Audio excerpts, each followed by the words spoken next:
Tonight, we will give you the latest update on the war in Europe and in the Pacific. Also, we will look at what's happening here in the home front here in America. This is Channel 4 News. Hello, America. I'm Ron Burgundy.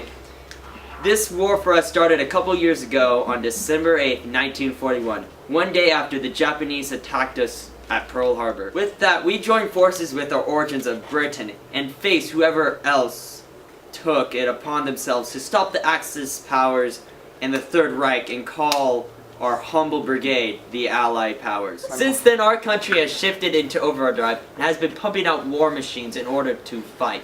No, win a two-front war.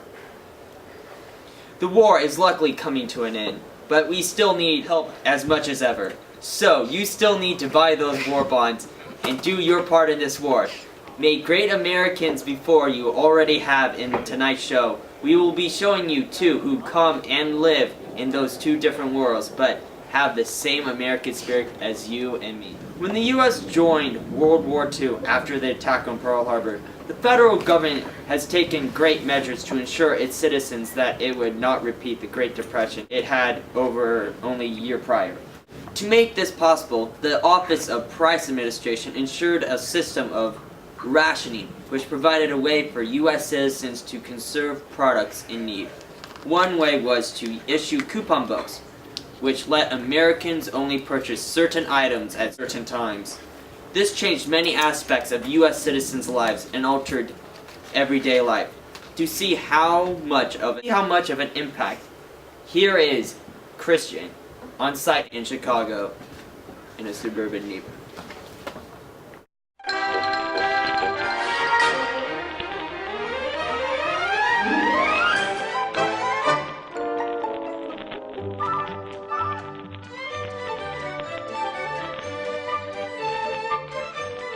This is Amanda, and she's been dreaming of a new pair of shoes. Wouldn't she look just swell wearing those? But like all of us these days, Amanda has a dilemma when making purchases. It's no longer a matter of just having the money, but do you have the ration coupons?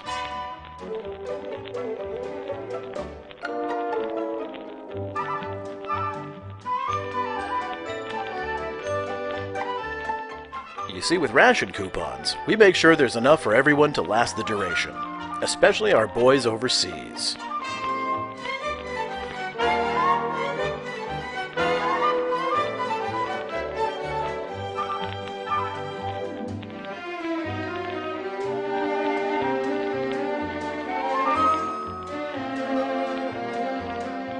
What's that? You think you have enough coupons to get the shoes?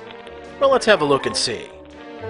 Well, you surely have a wide assortment of coupons there, but let's see if you have enough of the right kind. No, I'm afraid those coupons aren't for shoes. That one's for meats and fats. You see, the ration points are designed to make sure that in these times of shortages, everyone gets their fair share. But more importantly, they make sure that our boys overseas get 3 squares a day. After all, hungry GIs don't win wars. Let's see what else you have. Now that's also a food ration coupon, but in this case, it's for dried and processed foods. No, I'm afraid those are for coffee. You know, coffee comes from South America, and that means shipping. More shipping coffee for you means fewer GIs shipped to the South Pacific to take on those Tojo stooges. Nope, that one's for sugar. Now that one is for tires. You see, when the Japs attacked Pearl Harbor, they also captured American rubber plantations in Asia. This means that every bit of rubber must be saved for Jeep tires, watertight gaskets on submarines, and many other uses. That is a very important coupon. Perhaps the most important of all, gas. Battleships don't steam, bombers don't fly, and tanks don't chase Jerry out of France without fuel. Never buy more than you need. That puts Hitler in the driver's seat.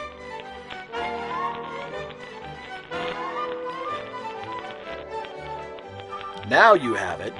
That's a shoe ration coupon. Shoes need to be rationed too, because all the materials used to make shoes also make holsters, belts, and boots for our boys. That means a pair of shoes back here at home need to last. My tip? Get to be friends with your local cobbler.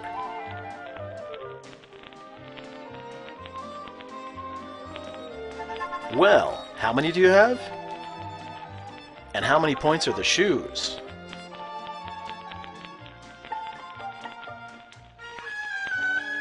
Oh, that is too bad. I guess you'll just have to wait a few more months for that pair of shoes. Miss? Oh, miss. Now what are you buying?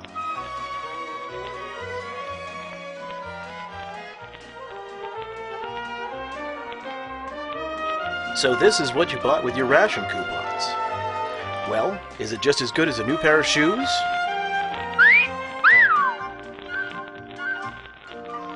We can't argue with that.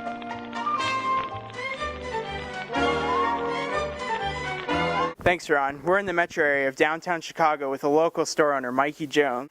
What kind of work do you do, Mike? A local barber on 3rd and 22nd Street. Do you support this war effort? Being a Republican and a Jew, I fully support this war. We need to take down Hitler. How do you, as a consumer, support the war with what you do in your daily life? We ration. What exactly is rationing? Well, ever since the war, the government has been sending us coupons for rationing. We have coupons for everything from gas to butter. Sometimes we are only allowed to use certain coupons on certain days of the week. Also, because of the war, most times we have little to no meat. Also, I've heard of a point system. Could you tell us more about that? They issued every grocery item into points, but you can only use 48 points a month. The points depend on how popular the food items are. For example, sliced pineapple was 24 points, and a can of soup would be 6 points. What did you change about your daily life to conserve gas and oil? Through carpooling to work with near a neighbor, we are able to save money for the military and government's usage. These are called car clubs. What do you think the government has done in itself to help support the war? The government has set up Office of Price and Administration to help the economy by making sure prices stay fixed to prevent another depression.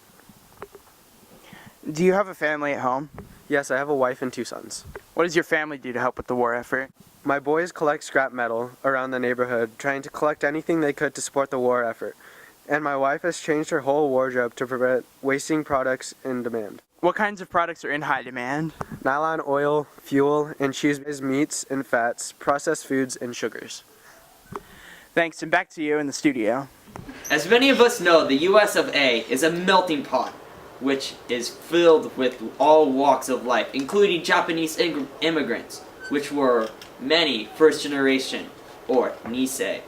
Unfortunately, Americans mainly on the West Coast become restless in their own country after the U.S. entered the war against Japan. To employ the highest safety for its citizens, the U.S. President Franklin D. Roosevelt created Executive Order 9066, enforced February 1942, to relocate Japanese descendants to enforced camps, causing them to leave their homes and shops.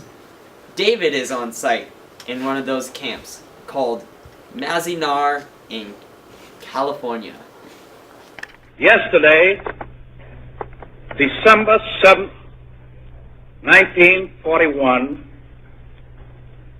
a date which will live in infamy, the United States of America was suddenly and deliberately attacked by naval and air forces of the Empire of Japan. When the Japanese attacked Pearl Harbor, our west coast became a potential combat zone. Living in that zone were more than 100,000 persons of Japanese ancestry. We knew that some among them were potentially dangerous. Most were loyal. But no one knew what would happen among this concentrated population if Japanese forces should try to invade our shores. Military authorities therefore determined that all of them, citizens and aliens alike, would have to move. More than 100,000 men, women, and children, all of Japanese ancestry, removed from their homes in the Pacific Coast states to wartime communities established in out-of-the-way places. Different relocation centers in unsettled parts of California, Arizona, Utah, Idaho, Wyoming, Colorado, and Arkansas. The Army provided housing, and plenty of healthful, nourishing food for all. At Manzanar, they built a lath house and began rooting guayuli cuttings. The plants, when mature, will add to our rubber supply. Now, this brief picture is actually the prologue to a story that is yet to be told. The full story will begin to unfold when the raw lands of the desert turn green, when all adult hands are at productive work on public lands or in private employment. It will be fully told only when circumstances permit the loyal American citizens once again to enjoy the freedom we in this country cherish. Of course, we hope most earnestly that our example will influence the Axis powers in their treatment of Americans who fall into their hands. Thank you, Ron. Today we're in San Francisco interviewing Anna Mccoy, who was at the Manzanar internment camp during World War II. Now, Anna, let's start at the beginning. What happened before you were sent to the camp? 2 police officers arrived early in the morning. I asked them how I could help them. They told me they were sorry, but we had to leave. They told me we had 2 days to gather as much as we could fit into 2 suitcases to take with us to the camp. We gathered sheets and pillows, some food, and other few things we needed the most. I told the children we were going on vacation. I let them bring a few toys, but I wouldn't tell them where we were going. The next day, the officers arrived with a bus that would take us to the camp. They told us not to worry, that everything we left behind would be there for us when we got out, if we got out. Now, what happened when you arrived at the camp? When we arrived, it was freezing cold, being that it was late December. I looked up and saw that there was a guard tower at each of the corners of the camp, as well as along each side. It seemed unnecessary, but we had nothing to fear from us. We were all U.S. citizens after all. Nisei, they called us, born in the U.S. Anyways, we were shown to our building. There were so many of us, and we placed our belongings in the area we would be living in. It was cramped for all 4 of us, but we managed. When you were finally released and returned home, what did you find? When we got back to San Francisco, we found all of our windows on our store smashed in. Someone had painted "Japs go home" on the wall. We were devastated. Almost everything we owned was gone, and what we had left was practically destroyed. We had to start our life over again. Was it ever proved that your family committed a crime? No.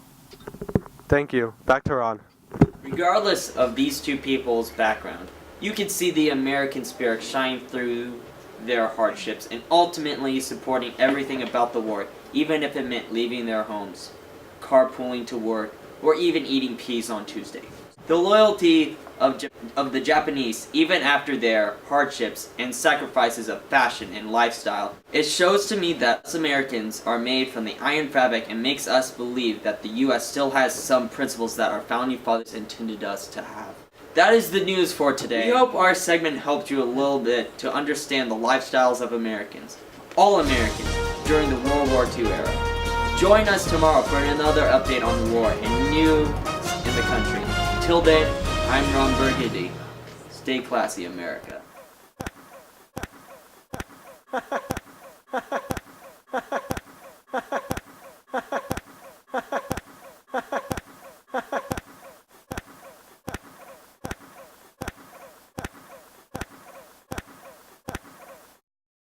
We're like in front of the classroom for like the delinquents. That's my classroom. Big stick policy. JJ, leave your big stick on the floor. Big stick. What is rationing? What? Just put them in your pocket. Just put them somewhere, for heaven's sakes. We can get this done. Moss is clean. Put it on the moss. What kind of work do you do, Mike? I'm a local A local barber. Timmy! That's what I didn't want to do. After all that. Rationing. Rationing. Rationing. Start from that sentence. Okay. Start from the beginning. Very beginning. We hope our segment. Alright, last segment, guys. I know. Woo! I gotta get to work.